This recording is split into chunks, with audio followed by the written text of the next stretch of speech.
Today is Monday, October 24th, 2016, and I'm Brian Reed. I'm Kristen Cho, and welcome everyone. It's a brand new week here at Power English. Hope you all had a fantabulous weekend. Yeah, welcome back to the show. Start of a brand new week. Yes, and yes, I did miss my cue again, but thanks to Brian, he came to the rescue. Well, you know, that's what we're here for. Yes. Co-opetition. But we're not competing with each other, are we? Are we? Competing for attention? Are we? Are we? Because you and I, Brian, we almost always work together. True, but I like to think of you as my enemy. So, there's that. Oh, gosh, here we go. So, frenemy, am I your frenemy? You are. Ah, all right then. Okay, so it is Monday, and anything new? No, not really. No? Not really. I've been trying to decide right now if I want to get my flu shot, because at some point... the flu shot. It's advised that people get their flu shots usually in the early fall. Mm-hmm. But they say not to be sick when you get it. So they say don't get the flu shot if you have a cold or if you're not feeling well or whatever.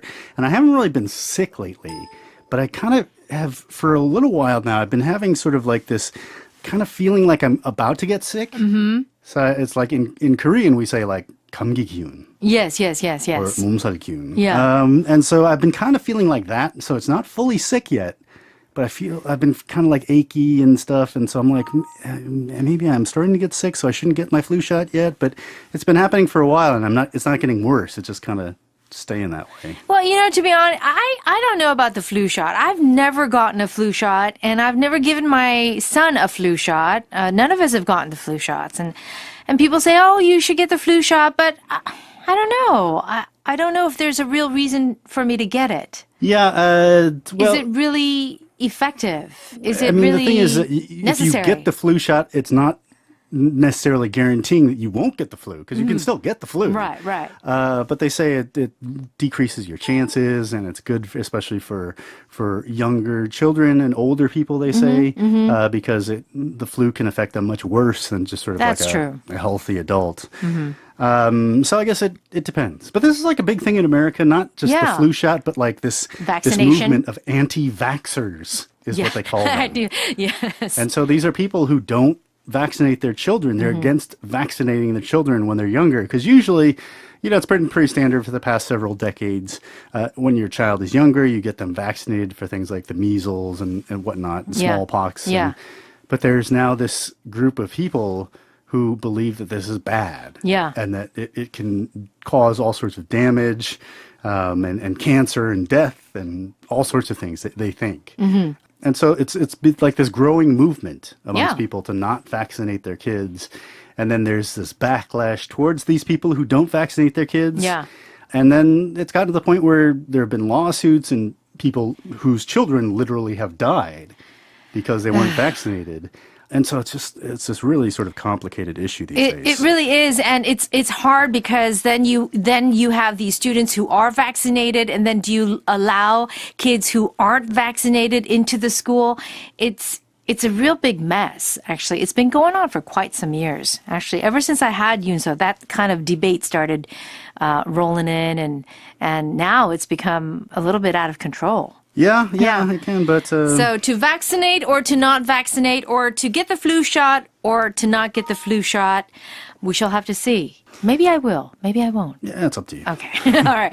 It's Monday. We have a daily life dialogue for you. And Mitch is riding in the passenger seat of Shelley's car, his wife's car.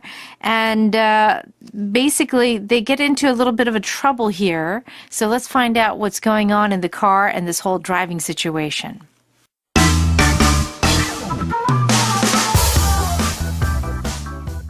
Hey, that guy just pulled into a handicapped parking spot like he owned it. I have half a mind to go over there and tell him to move. Don't be such a busybody. Who appointed you the defender of the parking lot? I have a right as a law-abiding citizen to say something when I see a rule being broken. Well, before you give him a dressing down, Mr. Righteous, you might want to help him with his wheelchair. Oh, yeah, I just saw that. I guess I kind of put my foot in my mouth. You have every reason to feel sheepish. That'll teach you to mind your own business. I should be more careful next time.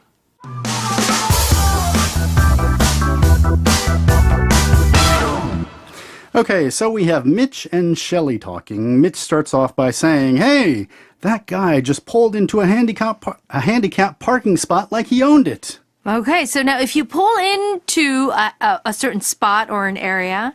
Yeah, if you pull into somewhere, usually it means that you're in a car or some sort of moving vehicle, and you basically just enter that zone or that area or whatever it is. Often it's you pull into the parking lot or you pull into a parking space. Or pull into a driveway, we hear. Pull into a garage, things like that. So it just means that you're entering some certain space, usually in a car or some sort of a vehicle, maybe you're on a motorcycle or whatever. But it means to enter into somewhere and usually stop. Okay, so now pulling into a handicapped parking spot is a big deal because you would not do that if you did not have your... What do they call it? Handicap, sign? Yeah. Or card? The permit. The permit, yes. Yeah. Because if you don't have it and you pull into a spot, you'd get a very big fine. Yeah, you get a fine or a warning. There's this really, really funny video on YouTube, on the internet, where this guy, I think it was in Brazil or something. It was either in Europe or South America, but he parked his car in a handicap zone. And so these people came out, they must have been waiting because they were filming the whole thing. And these people came out and they covered his car in blue Post-its. And then they made the design of the handicap, the little white stick figure in the wheelchair in white. Yes. So they basically covered his car in these Post-its. With the handicap sign on the side. And then he comes out and he's so mad. And he's yelling at all the people who are just like staring at his car and laughing. And he's like trying to take off the Post-its, but you have to take them off one at a time. Right. So he gets so mad and he tries to drive away, but he can't see out the car. And so he has to get out again and take off more of the Post-its. It's really funny. Oh, my. All right. So then Mitch continues by saying, I have half a mind to go over there and tell him to move. Now, what is it to have half a mind? Yeah. So this is kind of an interesting expression because when you have a mind to do something, it basically just means you've decided to do something. You've committed yourself, at least mentally, to try to do something. Yeah. So when you say you have half a mind to do something, this is often used as kind of a threat, or sometimes just like a fake threat. But you're threatening to do something, but you're saying, okay, I'm not actually going to do it, but I want to. I kind of feel like doing this, but I'm not actually going to do it. So say, for instance, your boss. You've got a vacation planned, and so you're going to leave early on Friday and go on this great vacation. You told your boss months ago, and then your boss says, oh, well, we need you to work over the weekend. Oh. And so you go back to your desk, and you're mad, and you're just like, I can't believe you do this to me. I've got half a mind to go in there and punch him in the face. But of course you don't. But it's a half a mind. Yeah, so it basically means that you're bothered by something to the point where you want to take action, but you're not actually to the point where you do take action. And isn't it so true that there's so many times when we have half a mind to do something? Yeah. But we just have to control ourselves because if we don't, then we'll get into bigger trouble. This is very, very true. So sometimes just having that half a mind is okay. Yeah, just keep it there. You don't want to go the full way and do something crazy. All right. So Shelley says? Don't be such a busybody. Okay, now here's a very fun word, busybody. It's one word. A busybody, essentially, and you might think, well, okay, this is just a person who's really busy. You're right. They move around a lot. But no, basically what this means is a busybody is somebody who is a little bit too preoccupied with other people's business. So a lot of times we sort of have the stereotype of like an ajumma, a housewife, who's just a busybody. They always want to know what everyone else is doing, and they like to talk about, talk gossip amongst their friends and spread rumors and things like that.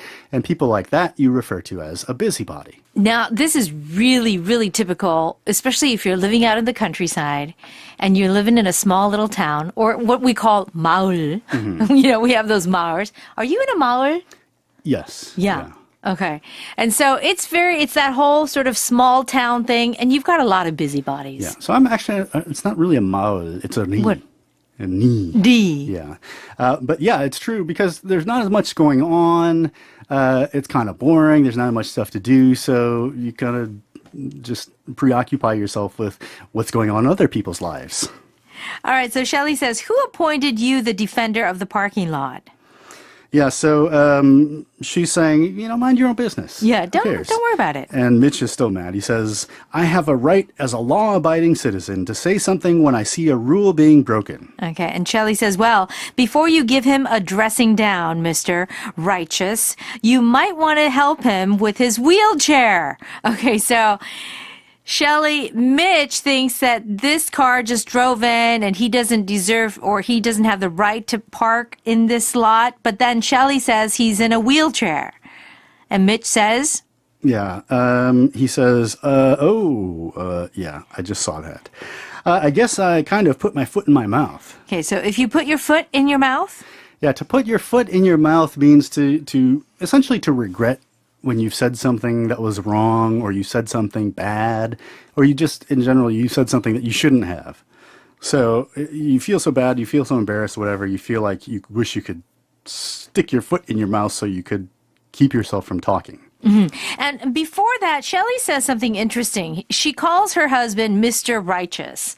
Now, oftentimes native speakers actually do this. They say, oh, Mrs. Know-it-all or Miss Know-it-all or Mr. Smarty Pants. Mr. Smarty Pants. So it's just, it's kind of, how shall I say, a way of... Well, it's sort of like teasing somebody. Yeah. And we can do this with almost any word when you're sort of mocking someone. Say, like, it's a big trend to become a foodie these days. Yeah. So you go out to restaurants and you say, well, this is not how authentic kimchi jjigae is supposed to taste because my grandmother invented kimchi jjigae and this is how she cooked it. And people get really snotty about how these foodies will often do this, about how real kimchi jjigae or real pizza or real pasta should be made. And so you could say, well, okay, Mr. Know-it-all or Mr. Chef Mr. of the Cuisine. century. Yeah. Whatever. All right. So if you put your foot in your mouth, you basically said something that you weren't supposed to. Mm-hmm. Okay. So Shelley says you have every reason to feel sheepish. That'll teach you to mind your own business. We've got two expressions. Sheepish. Yeah, to feel sheepish basically means to be embarrassed or sometimes even to be kind of shy. So here she's saying he was being very aggressively, confidently saying, well, this guy parked in a handicapped spot and I should go yell at him. And then he realized, oh, this guy, in fact, does have a physical handicap. And so this is who the spots are made for. And so he's feeling kind of embarrassed about it. So we say sheepish. Okay. Sheepish, right? Yes. And of course, sheep, when we think of a sheep, we don't think of them as aggressive. They're a little shy. They're very jumpy and nervous animals. Right. So that's basically what sheepish is. And if you tell somebody to mind your own business. Yeah, to mind your own business. And this is an expression we hear a lot in English. To mind your own business means to not concern yourself with other people's affairs. Mm-hmm. And when I say affairs here, I'm not talking about necessarily about a married man or a married woman having an extramarital relationship, which is also called an affair. But in general, in a general sense, the word affair just means kind of business, the happenings or the goings on of something. And so this, when you say to mind your own business, it means, don't be nosy. Mm-hmm. Don't try to pry into other people's lives and their business. It's their life. Don't concern yourself with it. So mind your own business. And I would say this expression really kind of exemplifies American culture. Yeah, it really does. It's a country that sort of values individualism and independence and privacy. Mm-hmm. Another thing that you might be wondering is why the word mind is there. So, because you might think, well, mind like think, that kind of mind. Mm-hmm. So in this case, the word mind means to tend to or to take care of something. Mm-hmm. So it's a little bit old-fashioned to use it that way, but people still do. So for example, maybe you and your wife, you own a restaurant. And you have to go out and run some errands, and you say to your wife, could you please mind the store? Mm-hmm, mm-hmm. And so that doesn't mean think about the store. It means to take care of it, to watch over it. All right, very good. Okay, let's go ahead and listen to the dialogue one more time. Hey, that guy just pulled into a handicapped parking spot like he owned it. I have half a mind to go over there and tell him to move. Don't be such a busybody. Who appointed you the defender of the parking lot? I have a right as a law-abiding citizen to say something when I see a rule being broken. Well, before you give him a dressing down, Mr. Righteous, you might want to help him with his wheelchair. Oh, yeah, I just saw that. I guess I kind of put my foot in my mouth. You have every reason to feel sheepish. That'll teach you to mind your own business. I should be more careful next time.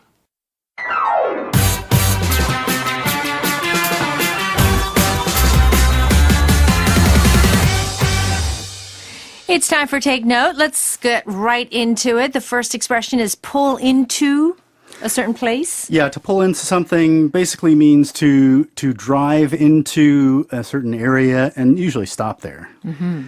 Could we hear a sentence? Maybe? All right, let's pull into that restaurant with a red sign. Okay, have half a mind to do something.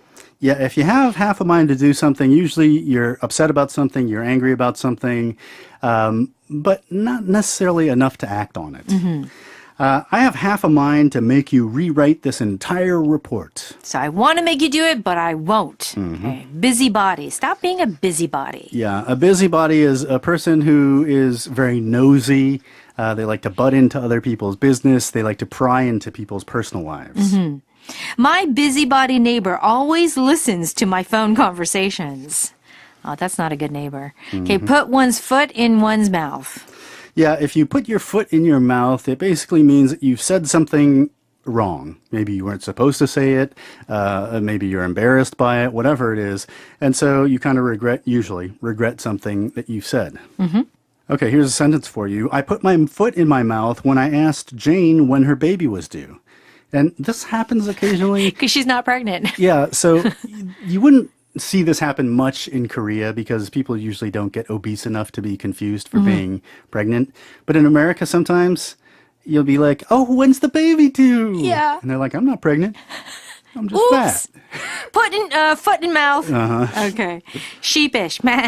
Yeah, sheepish means you're embarrassed by some mistake that you've made or just in general kind of to be nervous or shy. He responded to the accusations of cookie theft with a sheepish half smile. And finally, mind one's own business. Yes, to mind your own business means to not pry into another person's personal life, not to be nosy, essentially. Mind your own business. Why should you care if my hat is on backwards? Yeah. Yeah. Ah. All right, well, it's just about time for us to wrap things up. The answer to Friday's quiz question is glutton. Glutton. So it's number one, not mutton, but glutton.